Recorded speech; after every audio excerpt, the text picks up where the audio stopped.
पिछले क्लास में हम लोग यहाँ तक पढ़े थे कि विकिरण से प्रदूषण के प्रभाव क्या क्या होता है उसके बारे में हम लोग देखे थे। आज हम लोग पढ़ने वाले कि विकिरण प्रदूषण पर नियंत्रण कैसे किया जाए उसके बारे में हम लोग पढ़ने वाले हैं कि विकिरण जो प्रदूषण होता है जो उससे हम लोग जैसे अल्फा किरण बीटा किरण ये सब विकिरण होता है और यूवी रेडिएशन भी होता है विकिरण के रूप में। तो ये सबसे हम लोग कैसे नियंत्रित पाया जा सके उसके बारे में जानकारी प्राप्त करना है। इसको हम नियंत्रित कैसे करें। हालांकि शांतिपूर्वक कार्यों के लिए रेडियोधर्मी पदार्थ बहुत ही उपयोगिता है। अगर शांतिपूर्वक कार्य हो तो रेडियोधर्मी बहुत ज़्यादा उपयोगिता है हम लोग के लिए, लेकिन इनके हानिकारक प्रभाव से बचने का कोई उपाय नहीं है। अतः हमारी यह कोशिश होनी चाहिए कि विकिरणों को ही नियंत्रित किया जाए। निम्नलिखित प्रकार से हम लोग ये किरण को नियंत्रित कर सकते हैं। जैसे हम लोग पता है विकिरण नाभिकीय रिएक्टर में विकिरण निकलता है ऊर्जा घरों से, अनुसंधानशालाओं एवं ईंधनों में के परिवहन से रेडियोधर्मी तत्वों का रिसाव नहीं हो तो रेडियो आइसोटॉप के उपयोग में बिल्कुल प्रतिबंध लगाना आवश्यक है। अब वैसे देखो ये सब जितना भी जगह यूज किया जाता है रेडियोधर्मिक पदार्थ जितना जगह यूज किया जाता है नाभिकीय रिएक्टर में या ऊर्जा घरों में, तो इससे क्या होता है इसका रिसाव मतलब ये कहीं से विस्फोट होकर बाहर ना निकल पाए। अगर विस्फोट होकर बाहर निकल जाता है तो वही हम लोग के लिए खतरनाक साबित होता है। तो यही ध्यान में रखना और इस पर प्रतिबंध लगाना भी जरूरी है। विकिरण प्रदूषण का स्तर की जांच उन जगहों पे हमेशा होनी रहनी चाहिए जहां पर इनके खतरा हो इनसे खतरा हो। क्या लिखा हो, विकिरण प्रदूषण के स्तर की जांच उन जगहों पे हमेशा होती रहनी चाहिए। अब देखो जहाँ पे रहता है कि ये सब चीज़ें जहाँ पे विकिरण के खतरा हो सकता है ये सब चीज़ों से, तो इनके जांच हमेशा करते रहना चाहिए। कोई खतरा तो होने वाला नहीं है ना, वही जांच के लिए आदमी छोड़ देता है हमेशा के लिए, या बहुत दिनों के बाद जांच करते थे बीच में कोई विस्फोट हो जाता है जिसके कारण बहुत ज़्यादा घातक साबित हो जाता है। तो इसलिए ध्यान देना चाहिए कि विकिरण हम लोग जो यूज का विकिरण उसमें से कोई घातक साबित होने वाला तो नहीं, हमेशा ये समय समय पर जाँच होना चाहिए। सुरक्षा के उपायों के कड़ाई से लागू करना चाहिए। जो इसमें सुरक्षा के उपाय बताया गया उसको कड़ाई। अब वैसे किसी के ढीलने के कारण क्या होता है, किसी कोई काम सही ढंग से समय पर नहीं किया, जांच वगैरह सही समय पर नहीं किया, उसके कारण वो क्या हो जाता है खराब हो जाता है। जैसे सिंपल एग्जांपल लेते हैं, अगर जो कोई पुल बनता है पुल का जांच सही ढंग से नहीं होता है तो पुल टूट के कोई गाड़ी इस पर चल रहा है पुल एक ही बार टूट गया तो उससे खतरा आ जाता है। तो उसी प्रकार से अगर विकिरण का यहाँ पे यूज किया जा रहा है नाभिकीय रिएक्टर वगैरह में तो उसका हमेशा जांच समय पर होना चाहिए। ठीक, रेडियोधर्मी अपशिष्ट पदार्थों का निपटारा करना चाहिए। जो भी रेडियोधर्मी अपशिष्ट पदार्थ होता है जो बेकार के उसमें से पदार्थ होता है उसका निपटारण हमेशा होना चाहिए, उसको हमेशा हटाना चाहिए। कवचित पात्रों में बंद कर जमीन के अंदर 500 मीटर गहराई तक गाड़ देना चाहिए। तो इतना नीचे गहराई तक अगर गाड़ देते हैं तो इसका निपटारण हो जाता है। ऐसी सावधानियां बरतनी चाहिए जिससे कि कहीं सीमित मात्रा से अधिक विकिरण न हो। तो वही है कि सावधानी ये भी देखना चाहिए कि ज़्यादा मात्रा में विकिरण उत्सर्जित तो कहीं से नहीं हो रहा है ना, वही ज़्यादा मात्रा में होता है तो वही खतरनाक होता है। नाभिकीय संयंत्रों में काम करने वाले लोगों की सुरक्षा एवं दुर्घटना होने से समुचित सहायता इंतजामों का कहने का मतलब ये है जो भी नाभिकीय संयंत्र में काम करते हैं उन लोगों की सुरक्षा पर ध्यान देना चाहिए। उन लोग से कोई सुरक्षा का या दुर्घटना न हो, ऐसा तो कोई दुर्घटना होता है तो उसका इंतजाम पूरा वहाँ पे होना चाहिए। ये सब चीज़ें ध्यान में रखना चाहिए, इससे हम लोग इस प्रकार से नियंत्रित कर सकते हैं। एक तरफ तो नाभिकीय रिएक्टर हम लोग के लिए उपयोगी है लेकिन दूसरी तरफ खतरनाक भी है, इसलिए हम लोग इसको पूरा हटा भी नहीं सकते, तो इस बात को ध्यान में रखना चाहिए।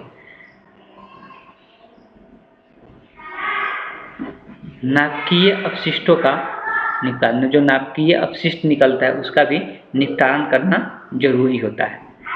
नाभिकीय संयंत्रों से निकलने वाले अपशिष्ट पदार्थों जिनमें विकिरण कम हो या उसे सीवरेज में छोड़ा जा सकता है।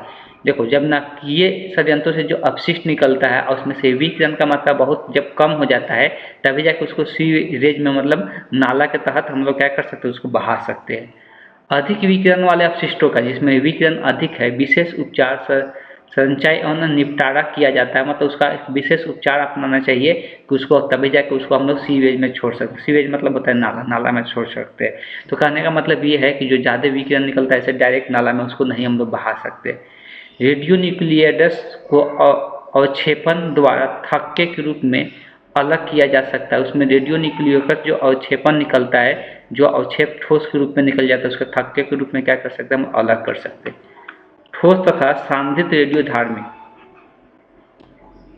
आगे दिया हुआ है, ठोस तथा सांद्रित रेडियो धार्मिक अपशिष्टों को विशेष रूप से निर्मित टंकियों में एकत्रित करते हैं जो स्टील और क्रेंट की बनी होती है और इन टंकियों में अच्छी तरह से भरकर सील कर दिया जाता है और पृथ्वी में दबा दिया जाता है। तो देखो, इसको एक टंकी में स्टोर करके रखते हैं जितना भी ठोस के रूप में निकलता है, और बाद में इसको क्या किया जाता है, जमीन के अंदर इसको डाल के इसको बंद कर दिया जाता है, दबा दिया जाता है। समुद्र में कम से कम 1000 फैदम की गहराई में छोड़ दिया जाता है।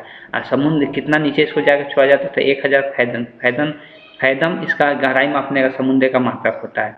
सांद्रित रेडियोधर्मिक अपशिष्टों की कुछ मात्रा सिरेमिक, ग्लास या कंक्रीट जैसे ठोस पदार्थों में बदल लेते हैं और जटिल उपचार से उसे अवशोषित नहीं होने वाले या नहीं खुरचने वाले पदार्थों में बदल दिए जाते हैं।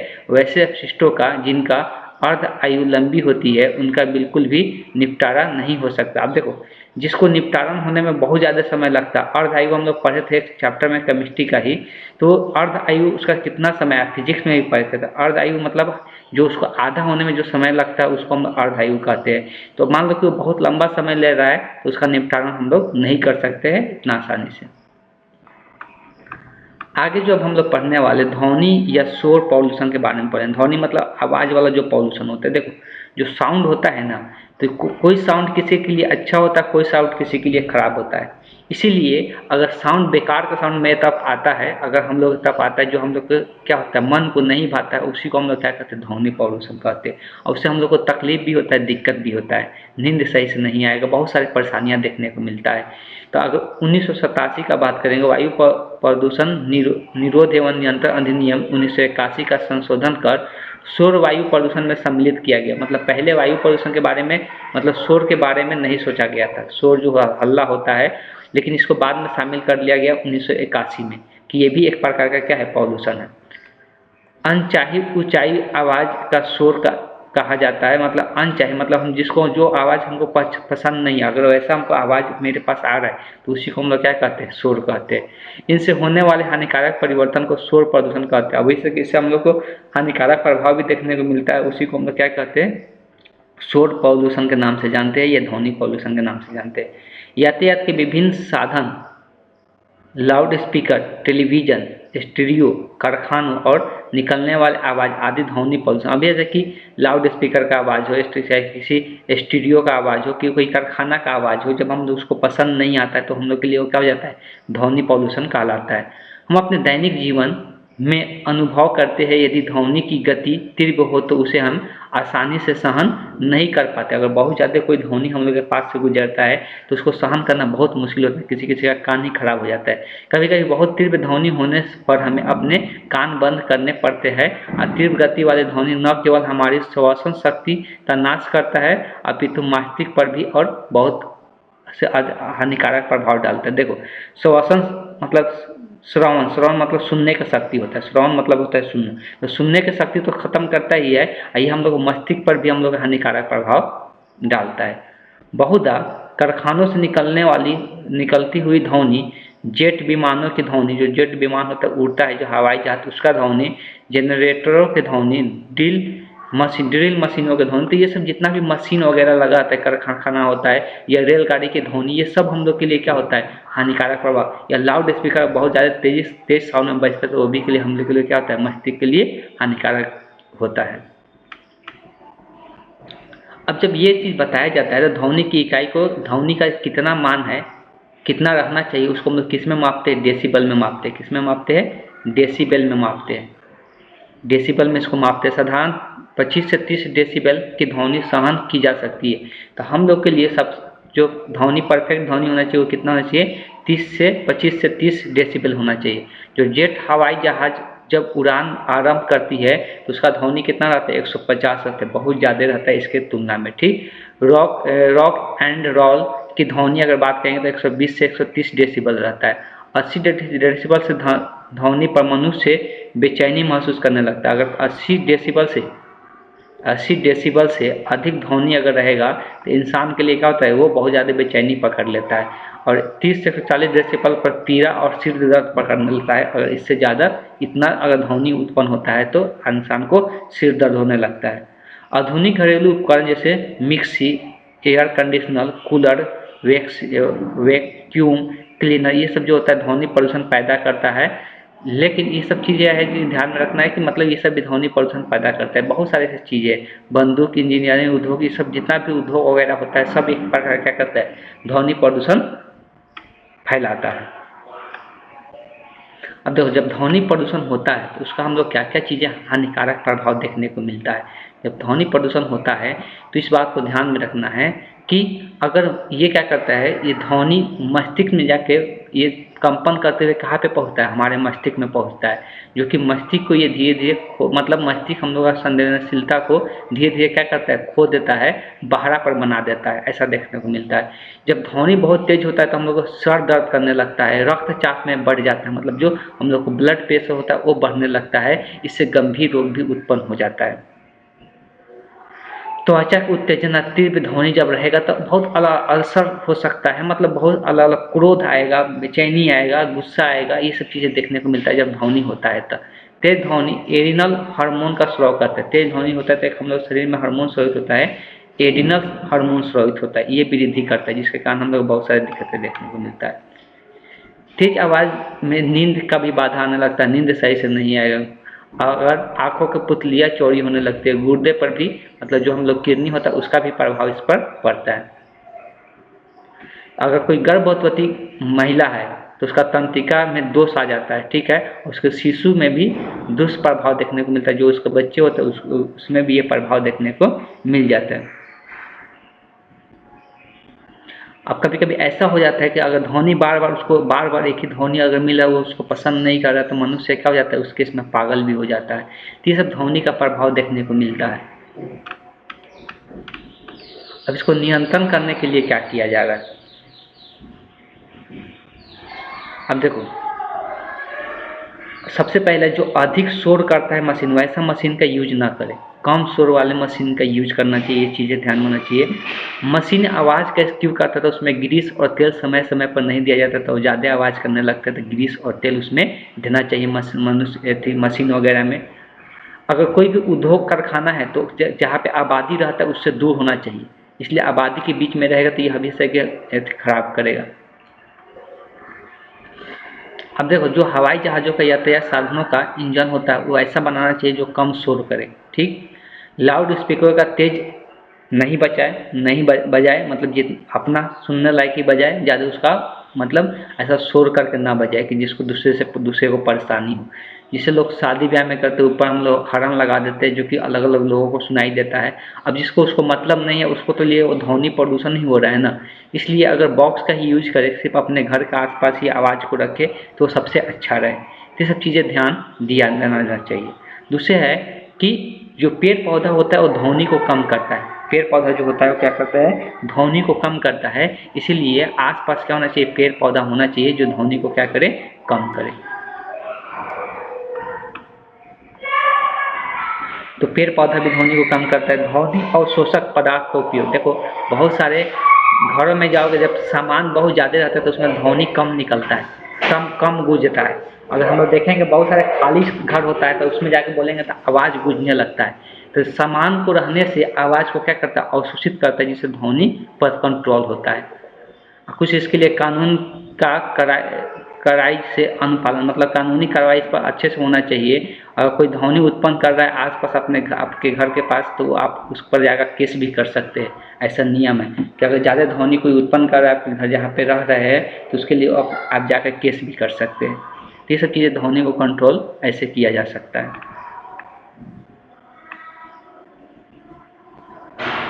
अब दिया है संसाधन का अनुचित उपयोग।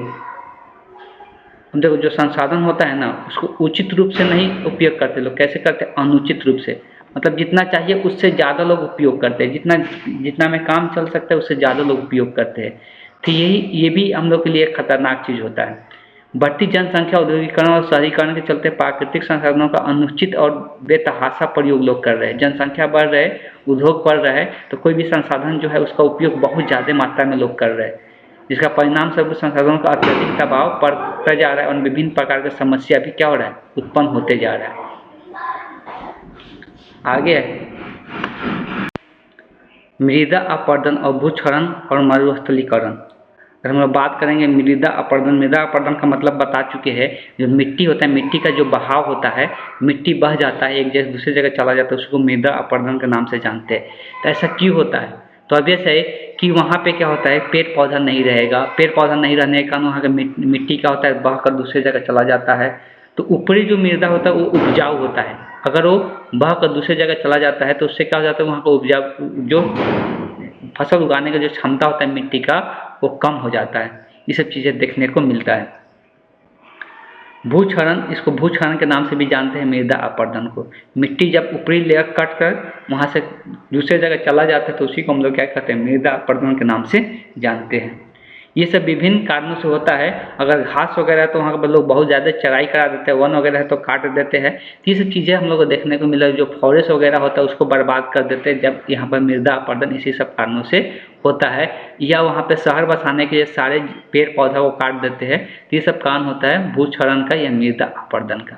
ठीक, भूक्षरण को नियंत्रित करने की प्रक्रिया को हम लोग क्या कहते हैं, भू संरक्षण कहते हैं। जब इसको हम लोग नियंत्रित करेंगे, नियंत्रित करने का जो प्रक्रिया होगा उसको हम लोग किस नाम जानते हैं, तब भू संरक्षण के नाम से जानते हैं।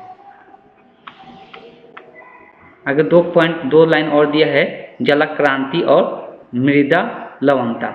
अगर वर्षा और सिंचाई के बाद किसी भूखंड पर जल जमा रह जाए, यानी इनकी निकास न हो पाए, मतलब किसी वर्षा के कारण किसी भी कारण अगर जल बहुत दिनों तक किसी मृदा पर, मिट्टी पर अगर जल जमा रह जाता है तो उसी को हम लोग किस नाम से जानते हैं, जलक्रांति के नाम से जानते हैं। जब मान लो कि यहाँ पर मिट्टी है, मिट्टी पर पानी बहुत दिनों तक जमा हुआ रह गया तो उसको हम लोग किस नाम से जानते हैं, जलक्रांति के नाम से जानते हैं। इनसे फसल की उत्पादकता पर प्रभावित होती है, मतलब उस जमीन पर फसल अच्छा नहीं होगा अगर हमेशा के लिए वहाँ पर पानी लगा हुआ रह जाता है तब। और धीरे धीरे लवण एक स्तर पर्टी या क्रिस्टल के रूप में जम जाता है, वहाँ पर लवणीय बन जाता है और पौधों के जड़ों के चारों ओर इस प्रकार के लवण के जमा हो जाने से जड़ों द्वारा खनिज तत्वों का उद्ग्रहण का प्रभावित होने लगता है और इससे पौधे में वृद्धि प्रतिकूल असर पड़ता है। और ये हरित क्रांति के कारण पैदा हुई है, इसके कृषि में अत्यधिक नुकसान भी देखने को मिला है। तो ये एक वहाँ पर अगर लवणीय हो जाता है तो लवणीय होने के कारण वहाँ पर जितना भी खनिज पदार्थ है उसका मतलब अनटेक, मतलब बेकार हो जाता है वहाँ का खनिज पदार्थ, जिसके कारण वहाँ का पौधा का ग्रोथ वगैरह सब चीज़ क्या हो जाता है, रुक जाता है। तो उसी को हम लोग लवणता कहते हैं। तो ये जलक्रांति के बाद ही होता है। ये 2 चीज़ों के बारे में पहले से बता दिए कि वन कटाई और वनोन्मूलन क्या होता है। वन कटाई मतलब जब वनों को हम लोग काट देते हैं तो उसको हम लोग वन कटाई कहते हैं। वनोन्मूलन का मतलब यहाँ पे या वनोन्मूलन बोले या वन कटाई बोले, दोनों का मतलब सेम ही होता है। और पौधे में बहुत ज़्यादा कटाई वगैरह देखने को मिलता भी है। अब देखो, अगर बात करेंगे पूरा का तो हमारे राष्ट्रीय वन नीति के 1988 के अनुसार पर्वतीय क्षेत्रों में अगर वन का बात करेंगे तो 67% देखने को मिलता है और मैदानी क्षेत्र में इतना वन अवश्य, मतलब ये नियम है कि जो पहाड़ी इलाका है, ठीक है, तो उस तरफ हम लोग को कितना 67% वन दिखना चाहिए और जो मैदानी क्षेत्र है वो कितना होना चाहिए, तो 33% वन होना चाहिए। लेकिन अभी हम लोग पता करेंगे तो अगर हम लोग अभी का पता करेंगे तो हम लोग पाते हैं कि मैदानी क्षेत्र में वन 19.4% ही शायद रह गया है या 22% के आसपास देखने को मिलता है। तो इसके उष्णकटिबंधीय देशों में 40% जंगल नष्ट हुए हैं, मतलब इतना जंगल को नष्ट कर दिया गया है उष्णकटिबंधीय जो क्षेत्र होता है वहाँ पे। एक आप लोग सुने होंगे क्या, तो झूम खेती। झूम खेती में लोग क्या करते हैं कि एक जगह से दूसरी जगह जाकर लोग फसल उगाते हैं, मतलब एक जगह एक बार बो दिए, बोने के बाद वहाँ पे क्या करते हैं, काट लेते हैं फसल को, काटने के बाद आग लगा देते हैं, फिर दूसरी जगह चले जाते हैं, वहाँ पे जाकर बोकर फिर आग लगा देते हैं, जिससे झूम खेती के काम भी क्या होता है, बहुत सारे जंगलों का नाश हुआ है, ऐसा देखने को मिला हुआ है। ठीक, झूम खेती एक जगह से जाकर दूसरी जगह लोग करते हैं, उसी को झूम खेती के नाम से हम लोग जानते हैं।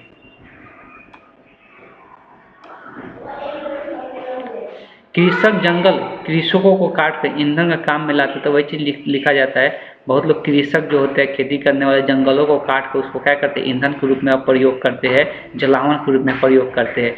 मवेशियों को क्या करते हैं, उसको चारा के लिए उसको काट लेते हैं, जिसके कारण ये सब क्या देखने को मिलता है, वन उन्मूलन देखने को इस सबसे कारण से मिलता है। तो इस प्रकार से हम लोग तो इस प्रकार पृथ्वी के वनों का विनाश होने से धरती के जलवायु के प्रतिकूल प्रभाव देखने को मिला हुआ है। ठीक, ऐसा है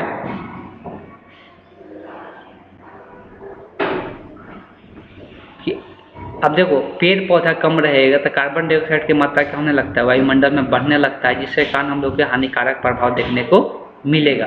और वन उन्मूलन होगा तो जलीय चक्र भी सही से काम नहीं करेगा, इसलिए अगर जलीय चक्र काम करता है पेड़ पौधा पर भी डिपेंड करता है। इस तरह से वन को होना बहुत जरूरी है, इसलिए जंगल का होना, वन का होना बहुत आवश्यक है।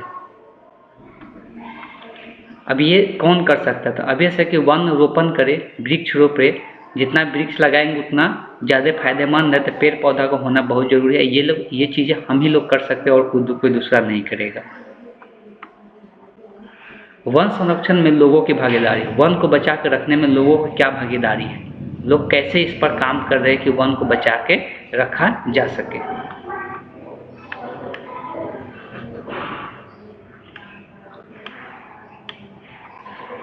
तो मानव एवं अन्य जीवों के समुचित विकास वन वृद्धि के लिए वन संरक्षण आवश्यक है, कि मानव का अगर विकास चाहते हैं तो वन को बचा कर रखना बहुत जरूरी है। इसके लिए सभी लोगों का भागीदारी होना चाहिए। अगर वन क्षेत्र के आसपास के लोग इसे बचाने के लिए सजग रहेंगे तो वर्तमान पीढ़ी के लिए जरूरत पूरी होगी और भविष्य में आवश्यकताओं की पूर्ति की भी क्षमता बनी रहेगी। ऑब्वियस है, जो वन के आसपास रह रहे उनका अगर भागीदारी रहता है कि वन को बचा के रखना है तो ये जरूर हो पाएगा और आने वाले पीढ़ी के लिए वन बच के रहेगा। भारत में वन संरक्षण का एक लंबा इतिहास है। लोग वृक्षों को बचाने के लिए चिपक कर अपनी जान दे चुके हैं। ये हम लोग चिपको आंदोलन भी पढ़ चुके हैं। ये एक जोधपुर राजस्थान की कहानी है, जो कि और भी जगह हम लोग को देखने को मिलता है। राजा ने 1731 में अपने महल के निर्माण के लिए वृक्ष काटने के आदेश दिया था। जिस वन क्षेत्र में वृक्षों का काटना था उसके आसपास बिश्नोई परिवार रहते थे और एक परिवार के अमित्रा नामक महिला ने राजा के आदेश के विरोध किया और वृक्ष से चिपक कर खड़ी हो गई। उसका कहना था कि वृक्ष हमारी जान है और इसके बिना मेरा जीना रहना असंभव है। इसे काटने के लिए तुम्हें पहले हमें काटना होगा।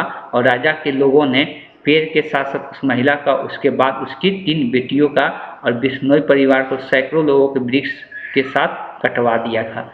ये कहानी है किसका, ये राजस्थान जोधपुर का कहानी है। और किसका कहानी है, तो अमृता का। यही अमृता थी जो महिला थी, ये वृक्ष से पूरे चिपक कर खड़ी हो गई थी और बोली थी कि अगर पेड़ को काटना होगा तो सबसे पहले हमको काटना होगा। तो राजा के आदमियों ने इसको भी काट दिया और उसके बेटी को भी, 3 बेटियां थे और उसको भी काट दिया। तो भारत सरकार ने इस साहसी महिला जिनके पर्यावरण की रक्षा के लिए अपने प्राणों की बलि दे दी, इसके सम्मान में अमृता देवी की बिश्नोई वन्यजीव संरक्षण पुरस्कार देना हाल ही में शुरू किया गया। और यह पुरस्कार ग्रामीण क्षेत्रों में ऐसे व्यक्तियों और समुदाय संस्थाओं को दी जाती है जो वन जीवों की रक्षा करता है। अब ये जो सम्मान दिया जाता है, पुरस्कार दिया जाता है, तो उसी को दिया जाता है जो वन जीवों को क्या करता है, रक्षा करता है। तो चिपको आंदोलन एवं डॉक्टर सुंदरलाल बहुगुणा के नाम से भी वन संरक्षण में संवेदना होने लगती है। चिपको आंदोलन का अगर नाम लेंगे तो ये सुंदरलाल बहुगुणा के द्वारा भी ये किया गया था। चिपको आंदोलन 1974 में ये आंदोलन किया गया था। हिमालय के गढ़वाल के ठेकेदारों द्वारा वृक्षों को काटने की प्रक्रिया आरंभ हुई तो इसे बचाने के लिए स्थानीय महिलाओं ने अदम्य साहस का परिचय दिया और वे वृक्षों के चिपकी रही और वृक्षों को काटे जाने पर रोकने का सफल रही। मतलब वृक्ष को काटने से बचाने के लिए वो लोग सफल बन गई और उसको बचा के रही और वृक्ष से चिपक के रही लोग। तो वन संरक्षण के मानव के भागीदारी महत्व को समझकर भारत सरकार ने 1980 के दशक में संयुक्त वन प्रबंधन लागू किया गया। उसका उद्देश्य यह है कि स्थानीय लोगों के साथ लेकर वनों को क्या किया जाए, रक्षा किया जाए और उचित प्रबंध किया जाए। इसलिए वन के बारे में बहुत सारी चीज़ें बना दिया गया है। आज के डेट में वन संरक्षण नियम के तहत अलग अलग वनों के एक लेयर बना दिया गया है। जहाँ पे वन है उसको सरकार द्वारा घेर लिया गया है, उसमें कोई भी हस्तक्षेप नहीं किया जाता है। इसे बहुत सारे आगे हम लोग पीछे भी पढ़े थे इसके बारे में। इस कारण क्या हो रहा है कि वन अभी बच के रह रहा है, वन बर्बाद नहीं हो रहा है। तो इस तरह से हम लोग को भी ध्यान रखना चाहिए कि वन की बर्बादी न करें, अब पेड़ पौधा लगाने की कोशिश करना चाहिए कि जितना पेड़ पौधा लगाएंगे उतना हम लोग के लिए वो अच्छा रहेगा, ये आने वाले पीढ़ी के लिए भी अच्छा रहेगा। इस तरह से ये चैप्टर कंप्लीट होता है, ये बायोलॉजी का ये पूरा कंप्लीट हो गया। इसके बाद जो होगा अब बायोलॉजी की जगह जो पढ़ाई होगा अभी फिलहाल मैथ होगा, इसलिए मैथ का सिलेबस अभी ज़्यादा है, तो बायोलॉजी की जगह मैथ अगले क्लास से मैथ का क्लास देखने को मिलेगा आप लोग के लिए। तो आज की क्लास को हम यहीं पे एंड करते हैं।